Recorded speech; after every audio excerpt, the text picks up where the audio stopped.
আমাদের চিলড্রেন বুক বাজারে ছাত্রদের রেফারেন্স বই, স্টোরি বই, এসব বইয়ের পাশাপাশি কিছু বই আমরা রাখি, যেগুলো প্রায় বিনামূল্যেই দিই। যে বইগুলো ছাত্রদের কাছে অমূল্য, যে বইগুলো চলার পথে, জীবনে চলার পথে খুবই প্রয়োজনীয়।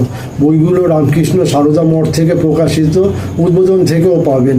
বইগুলো এত ছাত্রদের জন্য প্রয়োজনীয় যে আপনি না পড়লে বুঝতে পারবেন না বইটার বিষয়বস্তু কি। এই যে এই বইটা মাত্র 10 টাকার দাম। বইটার নাম হচ্ছে আত্মবিকাশ। বইটা কি? বইটার ভেতরে শ্রী রামকৃষ্ণদেব ঠাকুর বলেছেন যে ছাত্ররা তারা কি করবে, ছাত্রদের কেন আমি ভালোবাসি। ঠাকুর বলতেন ছাত্রদের কেন ভালোবাসি জানিস? ছাত্ররা হচ্ছে খাঁটি দুধ। তাদের অল্প জাল দিলেই তারা ঠাকুর সেবার জন্য লাগে, কিন্তু যেগুলো জলো দুধ, মানে যাদের জ্ঞান আছে তারা অত দ্রুত তারা জাল হয় না, তাই সেগুলো ঠাকুর সেবায় লাগে না। সেগুলো দিয়ে কোনো কাজও হয় না, সেগুলো গৃহীদের লাগে। ঠাকুর কি বলছেন এই আত্মবিকাশ বইটায় আছে 6 নম্বর পাতায় কিছু কিছু বিষয় যেগুলো পড়ার বাইরে আছে।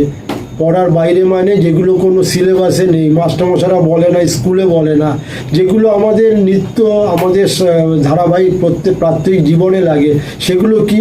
ঠাকুর বলতেন সকলের সাথে তোমার ব্যবহার এমন হবে যেন কেউ পর ভাবতে না পারে। তুমি গুরুজন, বয়স্ক সকলকে শ্রদ্ধা করবে। যেখানে শ্রদ্ধা নেই সেখানে জ্ঞান নেই। আর ভৃত্য, মজুর তাদের সাথে বন্ধুর মতো ব্যবহার করবে। তুমি কোনো কাজ করলে কোন কাজটা ছোট, কোন কাজটা বড় কখনোই করবে না। মানুষকে কখন কি করতে হয়, তাই জন্য ছোট বড় বলে কোনো কিছু নেই। কাজ কাজ। আর হচ্ছে তুমি কোনো কিছুতেই নিজেকে ছোট ভাববে না। ঠাকুর আরও বলতেন ভদ্র সমাজে চলতে গেলে কিছু নিয়ম মানতে হয়, যেগুলো গ্রামার, ব্যাকরণ, সেগুলো মানতে হয়। সেগুলো কি? ওঠা বসা, কথা বলা, চলাফেরা, এগুলো খুব সাবধানে করা উচিত। ঠাকুর বলতেন এই 6 নম্বর পাতা দিয়ে আছে, কথা বলতে গিয়ে হাত নাড়া, এটা হচ্ছে দারুণ কুঅভ্যাস। বিনা কারণে চেঁচিয়ে কথা বলা শ্রোতার পক্ষে খুব কষ্টদায়ক।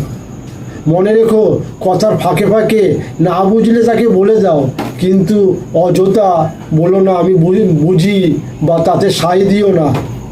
10 জনের সঙ্গে যখন বসবে তখন পা দোলাবে না, সর্বদা সোজা হয়ে বসবে। সোজা হয়ে না বসলে সেটা দেখতেও খারাপ লাগে, অস্বাস্থ্যকর। সাজ পোশাকে ছাত্রদের শৌখিনতা প্রয়োজন নেই। ছাত্ররা সবসময় স্বাভাবিক সাদাসিধা থাকবে, কারণ মনের মধ্যে যদি জ্ঞানের ভাব, জ্ঞানের আকাঙ্ক্ষা না থাকে, খিদে না থাকে, তোমার মনটা চলে যাবে ওই দিকেই। এই রকম কিছু জ্ঞান যেগুলো ঠাকুর বলতেন। আর আমরা কেন বলছি? আমরা বইয়ের পাশাপাশি, বই বিক্রির পাশাপাশি বলতেই পারি এইটার দাম এত, ওইটার কমিশন এত, এইটা ভালো না হলে আপনার পছন্দ মতো বই কিনুন, কিন্তু বই পড়ার পাশাপাশি এমন কিছু জ্ঞান অর্জন করুন, এমন কিছু বই পাশাপাশি রাখুন যেগুলো আপনার চলার পথে লাগবে। যেমন আমরা ঠাকুর শ্রী রামকৃষ্ণদেব, শ্রী স্বামীজি, তাদের প্রচুর বই আছে যেগুলো খুব কম দামে, এগুলো আমরা বিনামূল্যেই দিচ্ছি।